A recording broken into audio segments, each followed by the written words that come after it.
Thanks, Alex, so much for introducing me to the audience, and thanks for inviting me to this talk. And my name is Cheng. I'm almost graduating from my PhD. So I started my PhD in Columbia University, and very fortunate to be advised by Professor Shiran Song. And she recently moved to Stanford last year, I think around August. And I've been becoming like a visiting student at Columbia. Oh, sorry, at Stanford. And I think 2 weeks ago, I defended my PhD, but there's still some modifications on my thesis that need to be done. So I'm not a PhD yet. So today I'll present diffusion policy as a paper that I presented. Sorry, a paper that I published almost 2 years ago. The format will be, in the beginning, it will be a normal talk, like just going through some technical details and at a high level. And then I'll talk about the backstory of this paper, of how I get here, how I started my PhD, and why I decided to work on this project. And feel free to interrupt me at any time. All right, cool. I'll get started. So here, like, we're presenting diffusion policy. It's a new policy representation for robots. So over the past decade, we as a community have developed many different learning paradigms. For example, imitation learning and reinforcement learning. And however, the ultimate product of all of these learning paradigms are the same. It's a visual motor policy that we can deploy to our robots. Therefore, regardless of how the policy is trained, if the representation of the policy itself is not expressive enough, you can easily bottleneck all of the approaches. Today, I'd like to convince you that with sufficiently powerful policy representation, even the simplest learning paradigms like behavior cloning can work very well. And here's some examples of diffusion policy trained on a variety of tasks directly from pixels.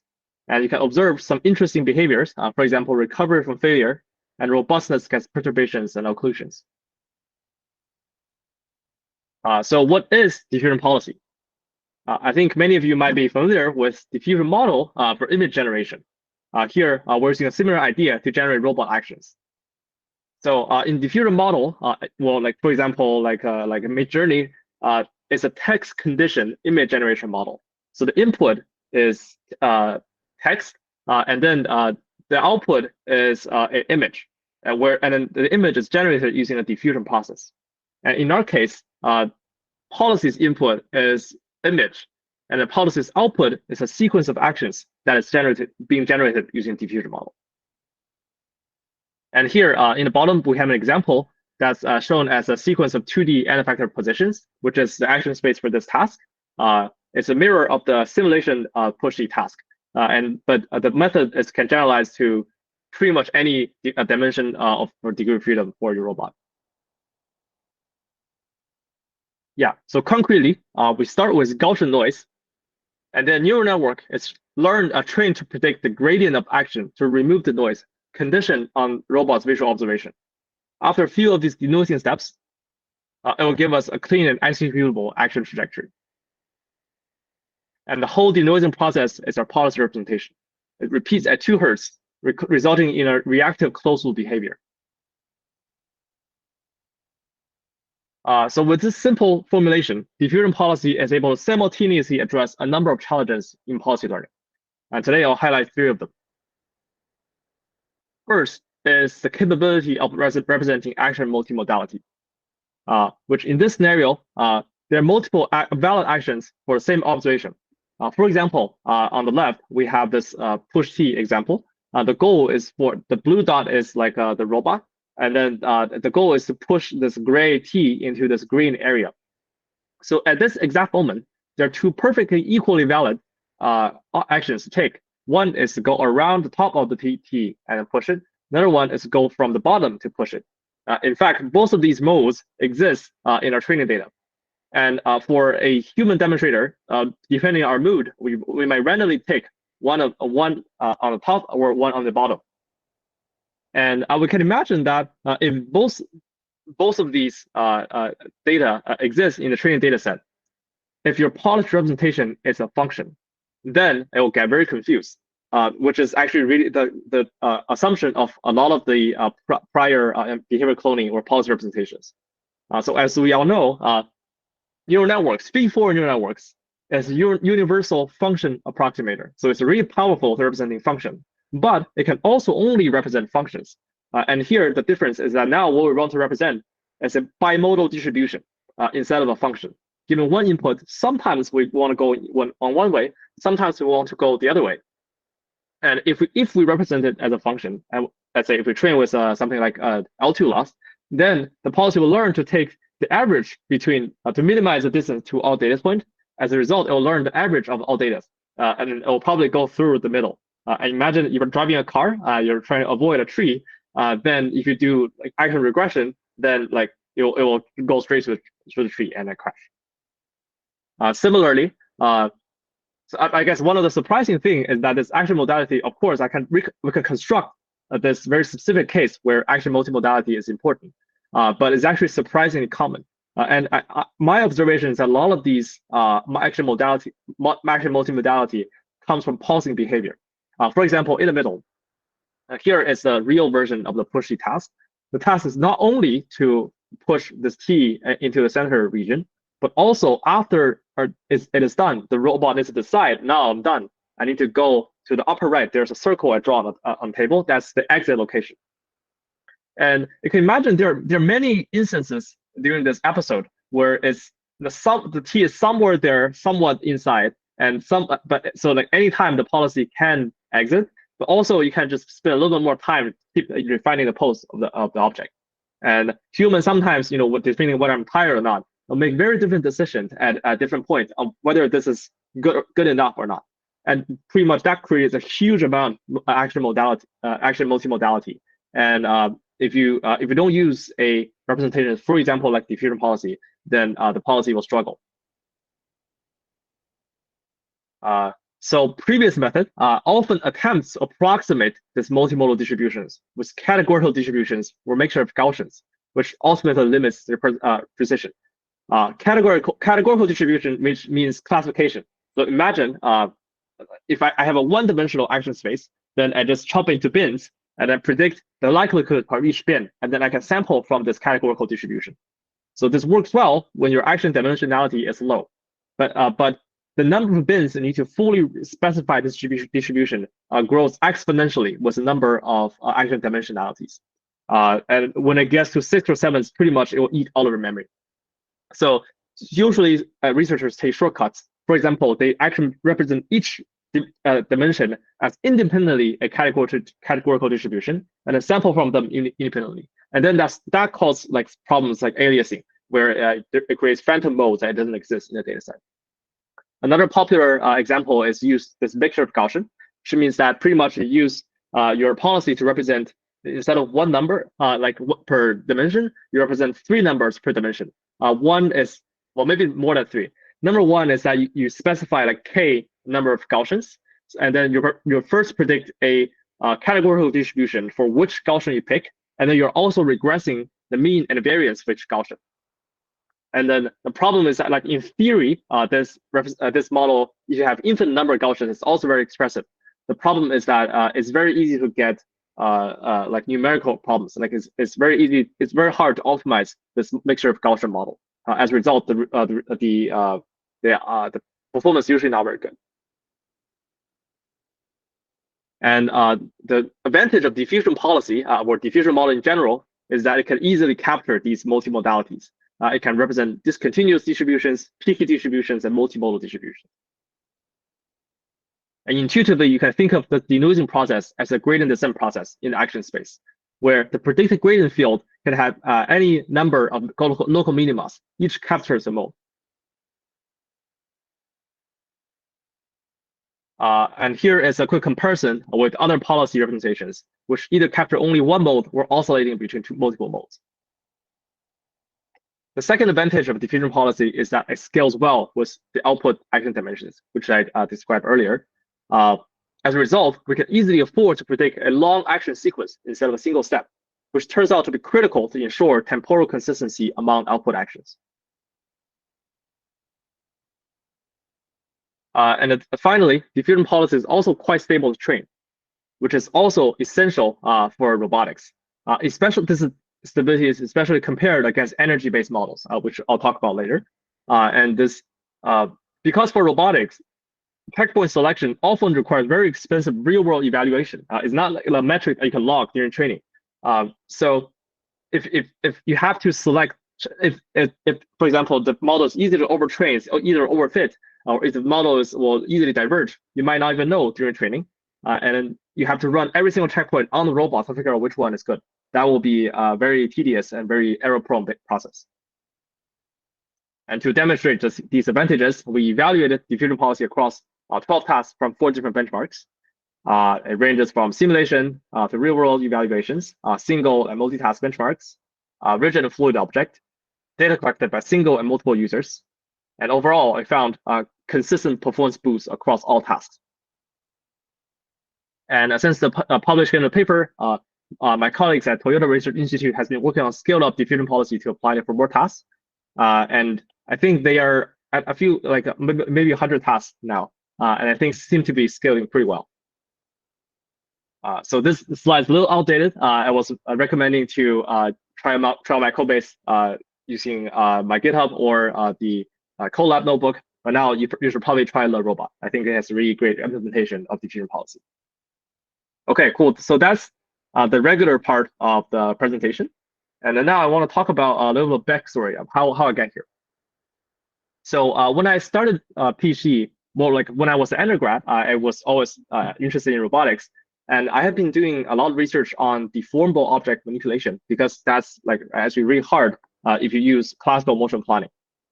So I've been doing perception, like training a model to perceive where the cloth, and also learning a action model to swing a rope. But the one thing really I think there are two things that bothers me. Number one is that for all of these approaches, they're task specific.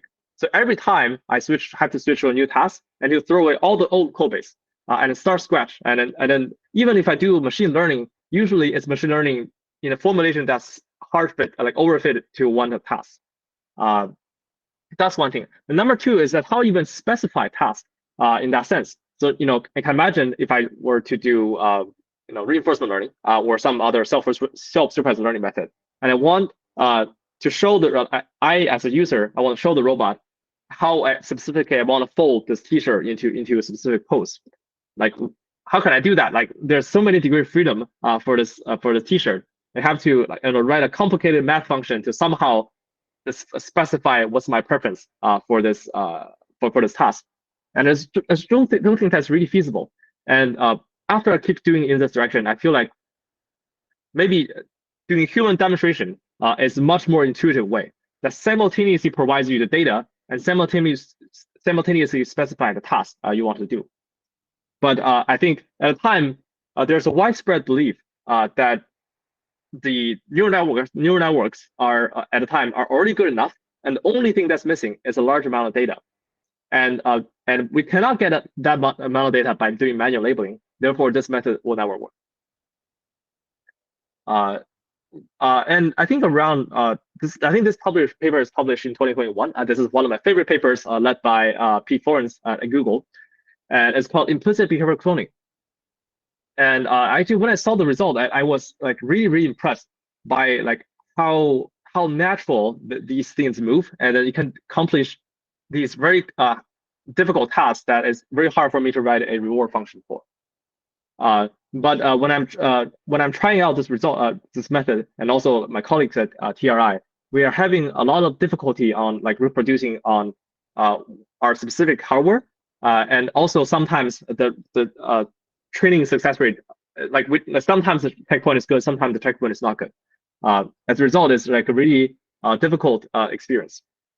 But I feel like the paper has the right idea, and the key idea for this paper is that it uses energy-based models to represent these discontinuous distributions. And then I think around the same time, I think in 2022, that's when regular image diffusion models came out. I think that's when DALI 2 was available, and then Stable Diffusion. And that got me interested into this area. And I first learned about diffusion model by reading Lilian from OpenAI's blog. I think it's an awesome blog. And the moment I understand what is diffusion model is by watching the figure on the right. So I think this is really good figure.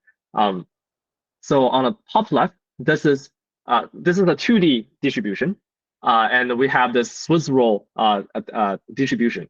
And what diffusion model do is that at training time, you just add Gaussian noise to each of the points. So you can, as more noise being added, it eventually turns into a Gaussian. And now we have paired data for what is good data and what's the data that added a little bit Gaussian. And what diffusion model do is that, how can I take this noisy data and then move it back a little bit into a not so noisy data? And the interesting thing is that if you start with all noise, somehow this model will learn to get you all the way back into the data manifold, which is the Swiss roll. And ultimately, what the model learns is this gradient field that's represented in the third row. And then, so like, okay, this is a very clear representation, like clear explanation of what exactly is the policy doing. It's taking in a data like a vector, and then try to project it, point to predict the direction for each point toward the closest point on the data manifold. And I was like, wait a minute, this thing looks awfully similar to the energy-based model, but you take the gradient. And turns out, if I after that I checked the math, is exactly correct. So on the left, this is some math that I pulled from IBC paper. So what it's trying to do is represent the conditional distribution of action given on observation, and it represented as an energy-based model. So on top, this is like the E theta is something your neural network is supposed to predict. And in order for this to be a probabilistic distribution, they have to normalize this distribution. And so in the bottom, they have Z, O, and theta. This is a normalizing constant. The problem here is that this normalizing constant is intractable. So it's impossible for you to write an analytical solution to get accurate normalizing factor for this function. And so as a result, they take a step back. They use samples to approximate this normalizing constant. So what they did is that during training time, they use this info NCE loss. So they sample bunch of for each observation, they get the action that's the correct action, and they also sample a bunch of incorrect actions, and they plug it all into this equation. So in the denominator, they have the energy for the positive action. Pretty much, they're trying to trying to reduce the energy for a positive action and the increase energy for everything else. But I can imagine that as dimensionality increase, it's harder. You need exponentially more number of negative samples in order to capture these normalizing constant. But because it is a constant, you can see that this Z, O, and theta is not a function of action. So if we take the derivative of this equation with respect to action, this turns zero. This term goes away. So you don't need to worry about it at all. And that's exactly what diffusion model is supposed to do. So that's the moment I realized that if I just replace this thing with diffusion model, it should at least work at least as well. And then, so I think that was like early April at that time. I think sometime March. And then 2 weeks after I had the idea, I found this paper online. I think this is published by Jenner and Elon from Sergey's lab. And then what they did is that they used diffusion model to do planning in low dimensional spaces in this RL environment. For example, the input is the ground truth state for the stick and the ground truth state for this point, and they were able to learn this trajectory from beginning to the end at one time using diffusion model. And then so I was fortunate that at the time during the summer I was interning at Toyota Research Institute in Boston, and then the second the co-first author Elon happened also be at MIT at the time. So we just met, and then we decided to do this paper together. And so during all summer, I was trying to do was actually working on the push-C task for in simulation. And then at the time, we feel like actually in the beginning it just works pretty well. So I just applied the diffusion model to at the time it's still low dimensional observations and action. But at the time, I just feel dissatisfied about the method. It feels too dumb. It just you slap diffusion model onto a policy and it somehow gets better. I feel like I have to find a clever way to improve it Otherwise, it might get scooped. Scooped for academia means that someone published a similar idea as you do before you. But after trying all summer, like I was, setting up all the weird experiments, trying to break the method. But somehow, like it still works pretty well in surprising areas. And I think around the end of summer, that's the moment I realized that maybe this is not the right way to go. Maybe the right way is that we just do a fair and square comparison on diffusion policy and all the other methods and all of the other benchmarks to either figure out where is a weakness so I can improve it, or it's just really good that I don't need to be proven. I should publish directly. So that's what I did in the I think in the next 2 months. So I rewrote the entire code base to write.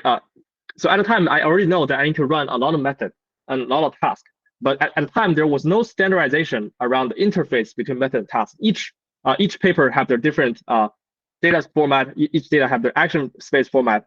But I only have limited amount of time, so I cannot afford to write, let's say, m tasks and n method. I cannot afford to write O of m times n number of code. I can only write O of m plus n.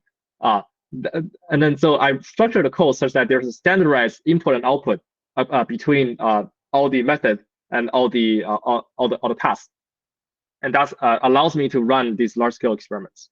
And turns out the performance is really good. Like I just literally couldn't find, at least at a time, for all of the method that a specific case that diffusion policy is falling short compared to the existing methods. And that's when we think that we might be onto something that's pretty big.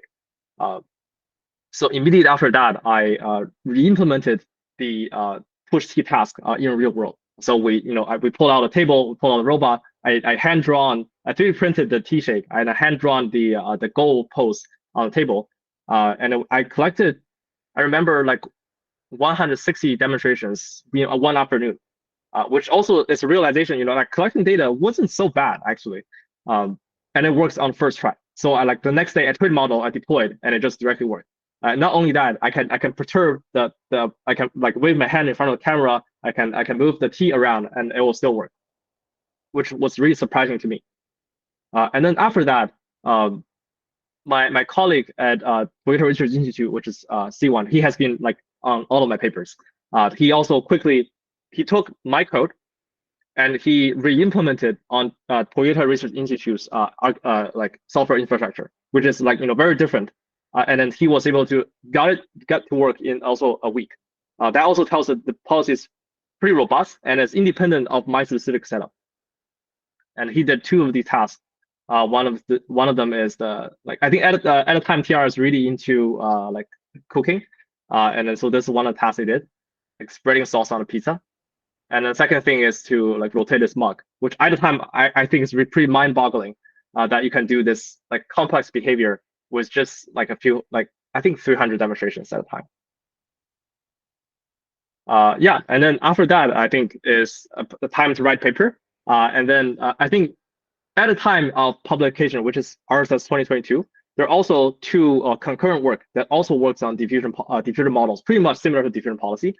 So first was led by Tim Pierce, I think from Microsoft Research. They were more focused on gaming. So they were interested in generating human behaviors in games. But I think the approach is pretty similar. And on the right is Rias Sportis. Hopefully I didn't pronounce it incorrectly. So he's from KIT from Germany. And he was also working on using a diffusion model to do for imitation learning. I think one difference from these 2 methods to my method was that I think they're all predicting actions in single step, and diffusion policy is predicting actions in a sequence. And I think it turns out predicting action in a sequence is, for some reason, really, really important for the final performance of the policy. If you don't do that, the performance will be really bad. I think until this day, I don't have a really clear explanation of why is that the case. And I wish that the academia can develop a theory around it. But anyway, so if you're writing a paper, please also cite these 2 concurrent works. I think they deserve your attention. And then I think finally, yeah, I think that's the last slide. I think the final thing I want to say is what I realized in this journey is that actually a diffusion model, whether you use a diffusion model or not, is probably not that important. I think the key is that as long as you're doing action sequence prediction, and then you're generating action instead of using a function, you use a generative model that's stable to train and also that's able to capture multimodality, then you're probably good. And I think in this sense, policy representation is actually a very similar problem to image generation. So I expect that whenever there's next big image generation model that beats diffusion model, you slap that onto diffusion onto policy will probably work better. So I don't personally have a strong attachment to this diffusion method. I think the most important thing is to for some reason this action sequence prediction, which also I think was there in action chunking transformer from my friend's Tony's paper, and so like I have like the way I implement this feature is also quite coincidental. So at the time, everything we have learned from robotics literature is that the faster your policy runs, the faster reaction time, the better the performance should be. But counterintuitively, if you predict action sequence and execute an action sequence, then somehow slowing down your policy makes the performance go higher, which is really counterintuitive, and I still don't fully understand why. But the reason I implement this feature is that I was concerned about diffusion policy inference to be too slow. So later on, we optimized to like 0.02 second per inference. But when the project just first started, each inference step takes 1 second. So I was trying to structure the code space such that even if the policy runs very slow, I can predict a sequence into the future and then drop that sequence onto the robot. So while the robot is running in parallel, my policy running inference, so that the robot never stops. So it was a feature like a performance path feature, but it turns out to be very critical for performance of the policy. I think that's it. That's everything I want to talk about. Please let me know if you have any questions. Thank you so much for that, Cheng. That was super interesting, and actually, I really enjoyed the part about how you came up with diffusion policy. So it was nice. It was nice to share that as well. Okay, I think I saw someone with their hand up already.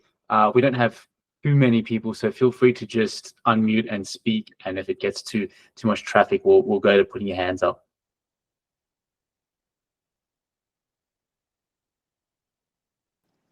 Hey, Cheng. Thank you for the presentation. Really enjoyed it. One question I had was, you mentioned that the frequency it runs at is 2 Hertz. I'm wondering if that was something that was tuned based off of the size of trajectory you were predicting. And I assume the main blocker is the number of diffusion steps, and that might just take a while. But just want to hear if how you arrived at that number. Yeah, so that's a very good question. So that is actually not the speed. Well, so for that specific model, the model is capable of running at 20 Hertz. But I specifically limited to 2 Hertz, such that each action sequence is 0.5 second. And for most tasks that we have tried so far, that seems to be a good trade-off. So like each action sequence to be around quarter of a second to half of a second. So this is very counterintuitive. It's actually the policy not running at the limit of its own speed. But for some reason, reducing the speed of the policy makes the performance better. And I still don't have a full, I have a really good theory that I convinced myself yet. So in the paper I said, it's about maintaining committing to 1 mode for one of the actions. But which I think that's a plausible theory. But and then so my friends, I think it's probably also presented in this in prior talks about action chunking transformer. So if you drop the VAE on action chunking transformer to be just like a regression, which means that it's strictly unimodal, doing action chunking is still better than if you predict single step actions, which is contradictory to the theory I just proposed. So I think there's probably an alternative theory that will make sense, but I don't know what it is. Okay, awesome. Thank you for that. And just a distinction here. So you are so if you were to run it at the max speed, which the inference I think you said was 0.02, would you be in that case, are you still generating the same length of trajectory? But it just turns out that if ignoring that data and running it at lower frequency is better, or is it that if you run it faster but your trajectory is shorter? I'm just wondering if there's a trade-off with the length of trajectory. Yeah, so regardless of how fast I run, the trajectory sequence predicted is always the same. the difference is that how many steps in the sequence I predicted is being executed open loop. So I usually always predict around 16 to 32 steps, and then usually this covers around 1 second of data, and then during inference time, I just tune the number of how many steps I execute before I run the next inference step. So like how fast the policy, like so to answer your question, how fast the policy runs inference does not affect how many steps I should execute. I'm sorry, does not affect how many steps I predict, but it affects how many steps I execute open loop without running another inference. Okay, perfect. Thank you. Hey, Cheng. Thanks again for your talk, and also just all the research contributions. I have two questions. One, diffusion policy came up sort of around the same time as action chunking or ACT. So I want to get your thoughts on what do you think are what kind of scenarios or cases where diffusion policy shines versus other scenarios where action chunking shines. And then my second question would be, where does diffusion policy go from here? What are the open remaining questions? If you had infinite resources, what would be the kinds of research you would do to extend DP further? Thanks. Yeah, okay, great question. So I think these two methods, they look very different, but are actually very similar. So ultimately is that you use the input is an image, the output is a sequence of actions. And the difference, I would say the only difference is that a diffusion policy is using a diffusion model, a generative model, to generate action sequence. And action chunking transformer is using a conditional VAE, which is another kind of generative model to generate action.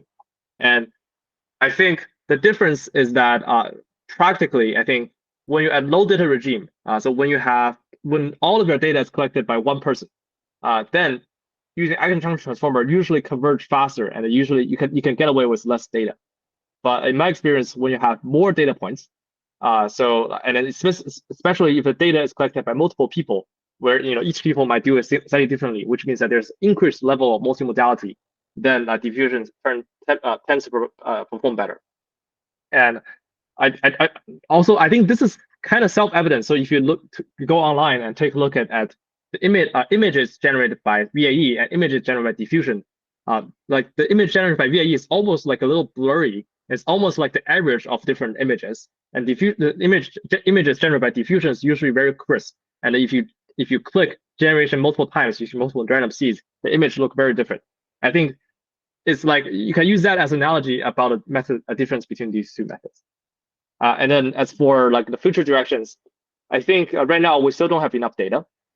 So in this low data regime, I feel like a lot of the conclusions we draw might be overfit to the data set we have. So if I have infinite resource, I'll collect a lot of data and then just try it out and see where it breaks and how to improve the method. Cool, thanks. On that note, have you seen cases where it breaks yet, or has it? I know some of the folks at TRI have said there's no limit to what DP seems to be able to do with more data. Have you seen any limitations that have already emerged?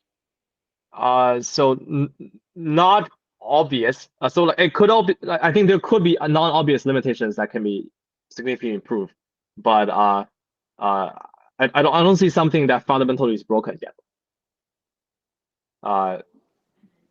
Awesome, thank you.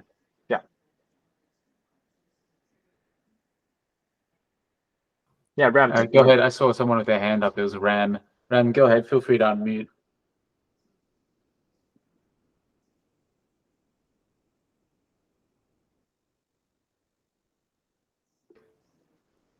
Well, maybe it was a mistake. But I think there was a second question from Ruijie that I was interested in, which was, well, I'll put my spin on the question. His was, where's the diffusion policy going from here?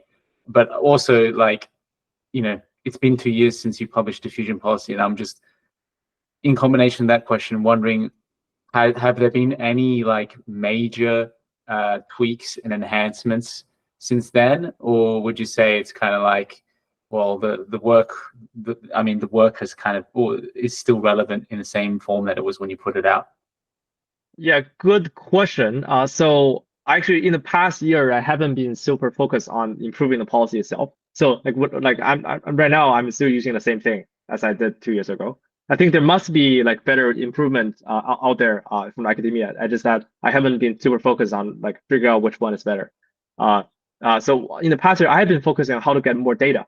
So that's why I published the universal manipulation interface paper that I built a hardware, like a portable hardware that allows you to collect data anywhere in the wild. And I do think that like data will be the next big unblock. And I think with more data and with more diverse data, I probably see like more things to. Oh, I think I remember one thing that we changed is that in the original diffusion policy paper, we concluded that somehow training from scratch is better than using fine-tuned vision models. That conclusion was technically true because at the time I was using frozen pre-trained vision backbones.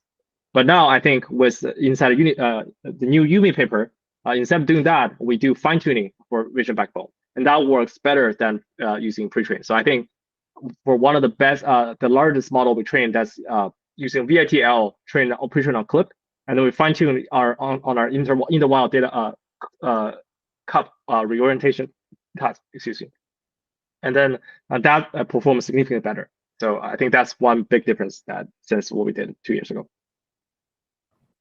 Excellent. Thank you very much for that. Okay, a couple of people there, their hands up, or 4 people. So Hossein is first, please. Yeah, sure. Thanks, Cheng, for the great presentation.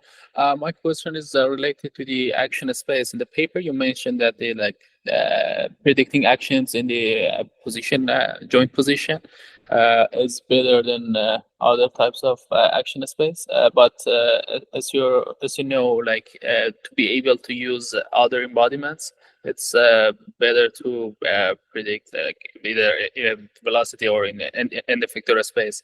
Why do you think that diffusion policy works better in the joint position? So number one, I think that's I don't think that's what's in the paper. I think inside the paper we actually never use joint space, so we always use n-factor space. But we did absolute n-factor space in the diffusion policy paper, and actually Cheng's transformer paper was using joint space. I think in the end they're all somewhat similar. So if you implement it correctly, the performance is about the same. So like and then so in the universal in the UMI paper, that as my follow-up work with diffusion policy, inside of that I use the relative trajectory action representation, which means that I predict it like a trajectory of like a pulse in the next second relative to the current pulse of the robot right now, and that tends to work pretty well. So I would say that like different representations works, like it's not like one is significantly better if you implement everything correctly. Okay, thank you. Ram, you've got your hand up. Would you like to have a go? Yeah, thanks, Cheng. One question. When you have multiple sensors, not just the camera, how do the model can we adapt the model to take multiple sensors like IMU data, camera, and other things? Yeah, that's a very good question. And so in the presentation, I simplified to help the audience understand. I just say that the input is only image, but it's actually not correct. So the more precise definition is that I have multiple images, and I also have multiple proprioception input. For example, the n-factor pose, like some of these things, and the velocity. So my current approach is that I just use a vision encoder to encode each of the vision input into a vector, and then I just concatenate all the vectors together alongside with the proprioception information, and I use that also as an input. So as in this sense, diffusion policy is pretty flexible. When you have more when you have more sensor modalities, if it's low dimensional, you can just directly concatenate into the sensor observation feature. Or if it's higher dimensional, you probably want to use some kind of some kind of encoder, pre-trained encoder like audio encoder to turn that into a low dimensional feature and then concatenate. Vil, you've got your hand up. Yeah, hello. So firstly, thanks, Cheng, for the great presentation you gave. I have 2 questions. First one would be like, did you try training your polyscize using task-specific data only, or can you also co-train them? So let's say for the T moving tasks, do you only train it with like examples from the similar data sets from like data you collected with the T task, or can you also mix some data from other tasks? I believe that's what the ACT people actually did for Aloha, and they found that this way of co-training helped sort of alleviate some of the data set lack of data issues. And the second thing is kind of related, but for the UMI, universal manipulation interface stuff you did, have you ever tried using the sort of UMI wrist camera, those data collected together with, for example, Aloha's data, which also has wrist cameras, but it also has like the sort of joint positions and velocities? And could you see that in this way, sort of, you could use the wrist cameras only examples to like pad out your data sets to be bigger while also sort of maintaining the joint states and the value that those bring? Okay, good questions. I think I kind of forgot, like, could you repeat the first question again? The first question is about It was about like, do you only use task-specific data for training Yeah, of okay, polyscize? okay. About team, yes. Good question. Yeah, so for that question, so in the papers I published so far, I never tried mixing data, just because like I've been focused on like improving single task performance. But I know other researchers, for example, my colleagues at TRI, they have been trying multitask policies, and it's pretty easy. You just mix all the data together, and then you need to have some kind of label, either language label or just one-hot encoding to tell the model which task it is doing right now. In that case, I think it works like without much additional changes. And then the second question is that can we mix like UMI data with like a joint space heavy-up data? I haven't tried that. I suspect it will help, but I think you need to very carefully design the observation space between the two. So UMI is using like ultra fisheye for observation, and then Aloha is still wrist camera, but it's like a much more constrained like regular webcam.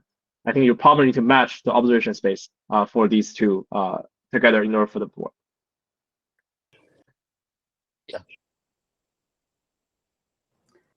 Yeah. Ashish?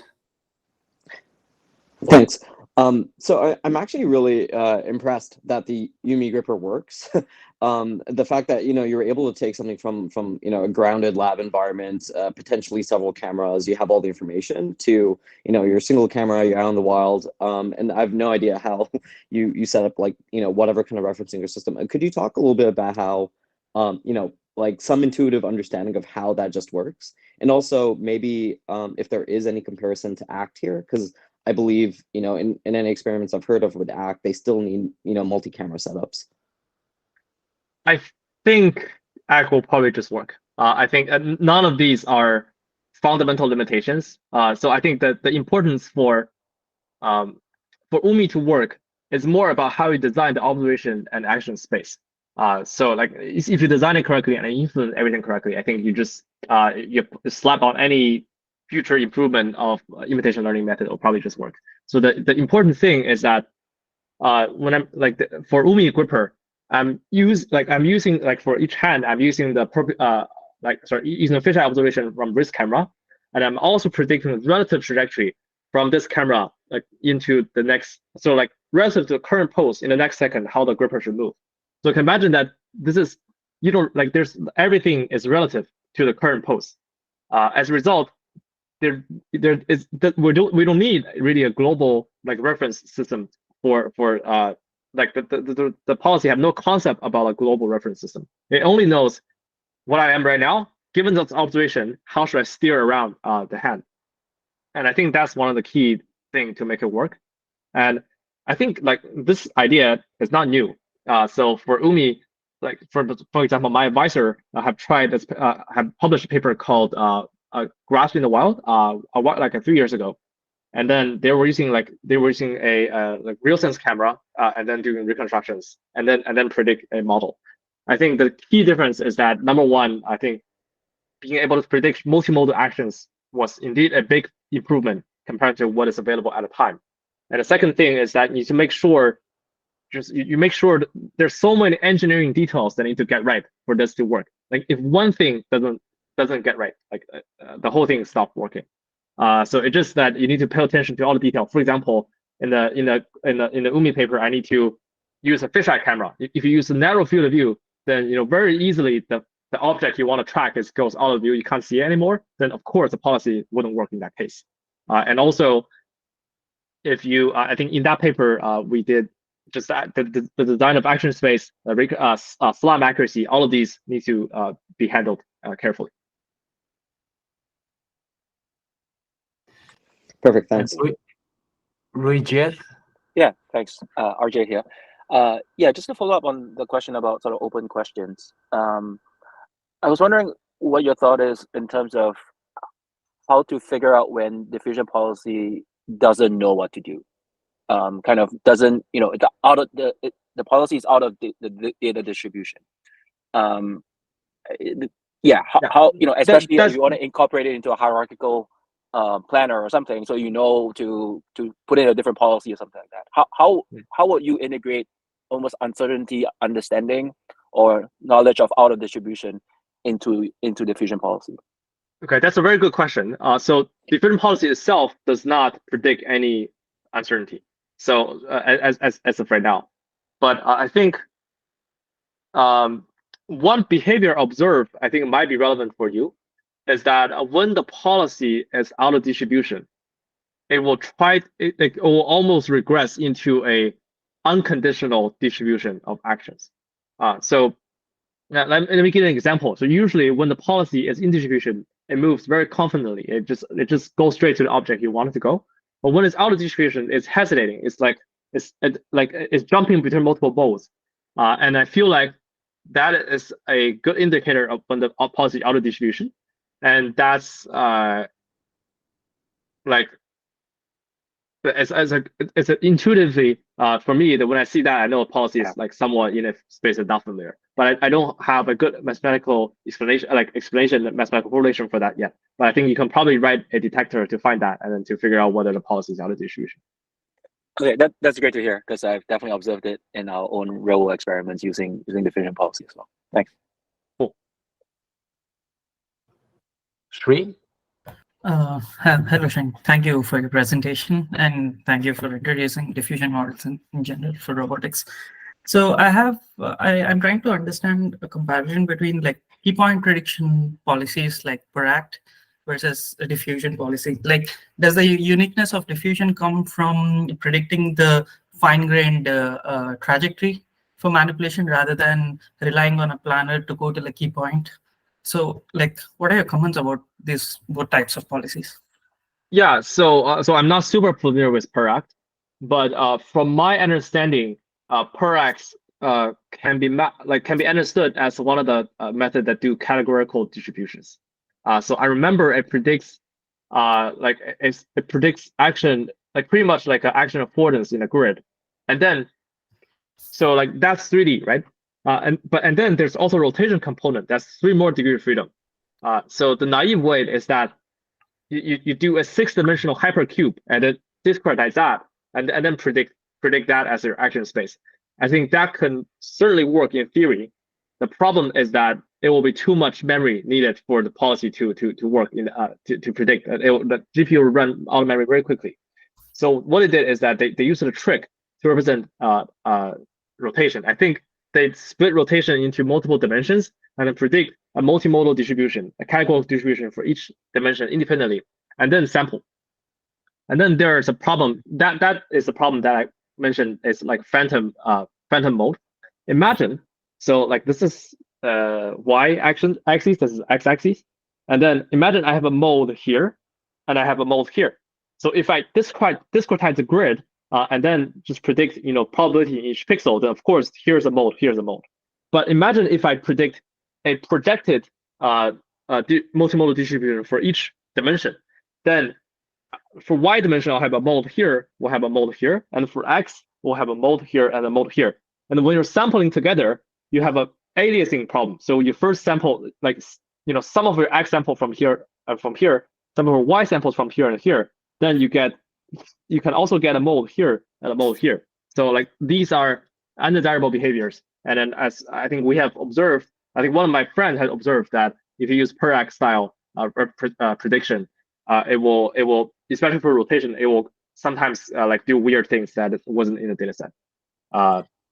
So I think if you have action, anytime your action space is greater than 3, you should probably use diffusion policy or some other generative model based like policy.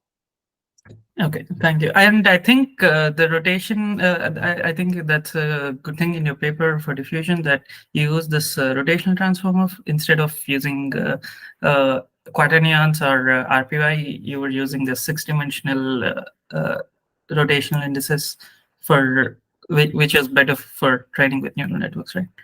Yes. I think that's a great paper. I think everybody should read it. I think it deserves more attention. Yeah. And I have another question. So in general, can we use some sort of vision features to generalize to, let's say, different colored objects? Like instead of a red T during inference time, if we put a blue T or a green T or some different shape of an object. Yeah, I think that's pretty easy. You just add randomization during training. I think generating different colors pretty generalization to different colors pretty easy. Okay. Thank you. Mm-hmm. Halvard? Yeah, hello, can you hear me? Yep. Yeah, so first of all, thank you very much, Cheng, for presenting this inspiring work. So I had a question regarding one of the crucial points you mentioned for diffusion, in your opinion, which was the predicting sequence instead of sole actions.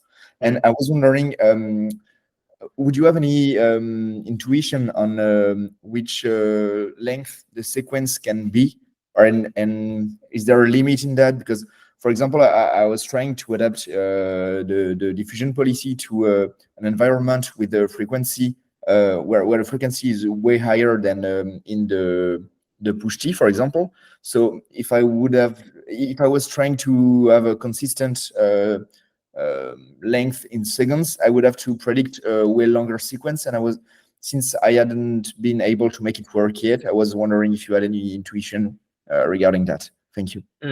That's a good question. So my intuition is that if the data is collected by a human, the human's vision reaction times is around 300 milliseconds. So between you can see something and your hand can react, it's around 300 milliseconds. So I think each action chunk or each action sequence should be around the same order of magnitude in terms of length. So should be around like a quarter of a second to a half of a second. So that has been my intuition. So I think if your data has much higher frequency, but still is collected by a human, then I will still set the action sequence length to around like 0.25 second to 0.5 second. But if it's not generated by a human, then the optimal action sequence could be very different. And I don't have intuition in that case. Okay, thank you very much. Sorry, Vil, I saw you had your hand up. I accidentally lowered it for you, but we'll get to you in a second. Akshay hasn't had a question. So Akshay, do you want? Sure. Hey, Cheng, big fan of your work. I joined this meeting late, so sorry if this was already asked, but have you observed any, I guess, better efficacy using end effector pose versus joint angles for diffusion policy? Yeah, so my experience has been very similar. So the advantage of end effector pose is that you can swap out the robot. So if you have another robot that have different joint configurations, the end effector pose representation will still work, but it works only if you have a really good IK. So it's possible that your IK get into weird poses, and then there's something that the robot cannot execute, or you run into joint singularities. So the advantage of joint space is that it will avoid singularities because there's only one possible solution for robot to execute this action, but it's only limited to one embodiment. So I would say there's a trade-off between the two methods. So if you ever gonna only use one robot, then joint space is probably also easier. It doesn't require you to have a really good IK, but if you do have really good IK, there's very little difference between the two. Got it. Thank you. My question was exactly the same as Akshay's actually, so you answered it. All right. Okay. We're on the hour mark here, so let's we'll take one more question from Julian. I'll also steal the last question briefly, and then we'll wrap it up after that. I think Cheng has been doing very well, just answering question after question after question. Yeah, thank you so much, Alexander. And again, great paper, Cheng. So congratulations and all the best for the future. So I think one of the most astonishing results of your paper, I believe, is the result at the very end with respect to deformable object manipulation. Because you were mentioning before this difficulty of defining tasks and maybe deformable object manipulation. I think that's actually the point you were mentioning at the introduction of your presentation, that it was that difficult. And so in that sense, imitation is kind of a good way to try as a modality to learn such a thing. So definitively, if I read your paper, it seems to work pretty well, especially even with bilateral manipulation. So my question is, do you have any idea of further work, future follow-up of these papers that have done that? Or are you doing this? Are you planning to do so? I would really like to know a bit more on that. Yeah, thank you so much again, and congrats. Yeah, so if I understand correctly, you're asking about deformable object manipulation and applying diffusion policy to that. Is that it? Correct. Okay, cool. Yeah, so I haven't published papers specifically on that direction, but my follow-up paper was called UMI, that I use like handheld grippers to collect data. I've included a few tasks that uses a diffusion model. Use a diffusion policy to work on deformable objects. For example, I have one task where I was folding like a sweater, and then it works pretty well. So in fact, I think the distinction between deformable and rigid object manipulation is kind of obsolete in the age of imitation learning and end-to-end learning, because like for the model it's all the same. Yeah. Maybe if I can just react on that, the very difference is like most of the rearrangement tasks that we are doing, you can do it with optimal control. So the thing that optimal control cannot do, as far as I know at least, is actually handling deformable object. But I totally agree with what you said, that the paradigm actually, I would say, encompass the overall modality, I would say. So, but that's why at least I believe that's a remarkable results of your paper, that now we can possibly do that in such a way. Thank you so much. Yeah, thank you. I think optimal control is like I still have like it's still important part in my heart. So like I work together with TRI, and they have a great optimal control team. They're working on Drake and then trajectory optimization and stuff. And I think it's a great method when you have a good model of the world, and then that takes a lot of engineering effort. And then for deformable object in many other cases, it's hard to obtain such detailed model. And in which case, using imitation learning to fill the gap will be a interesting approach. And I think the two methods can probably coexist. For example, if I probably won't do imitation learning for like humanoid walking, so I think the two methods should be combined. So the last question from myself is a bit of a detailed one, but you mentioned quite a big gap in speed between when you started and when you optimized the diffusion model, and I'd like to hear what all the optimization tricks were. Yeah, so some of them are pretty obvious. At the time I was using like a really big, like just model size too big. And then later I tuned, turns out like you don't need so big for model to get the same performance, and just reduce the like the width of different layers. And then the number two is that I use DDIM. So in the beginning I was using DDPM. I want 100 steps, and then later I switched to DDIM. That allows me to 10 steps inference, and that's like brings me to around 0.01, 0.05 seconds, and then that is enough for me at a time. And then so reducing the model size give me like around 3 to 4x improvement, and then using DDIM versus DDPM, like 10 steps versus 100 steps, give me around 10 times improvement. So these two together give me around 40 times improvement, and then that turns out at that time is sufficient for most of my tasks. So I stopped further improving performance at a time. Thank you. Okay, well, that will be it for questions. Thank you again so much for your time, Cheng. It was really interesting talk, and all the questions were great from everybody, and great answers from Cheng. Oh yeah, people raising their hands in acknowledgement, I think. So thank you again, and we'll leave it at that for now, and that will be the end of the robot discussion. All right. Thank you so much for having me. Thank you. Till next time, everybody.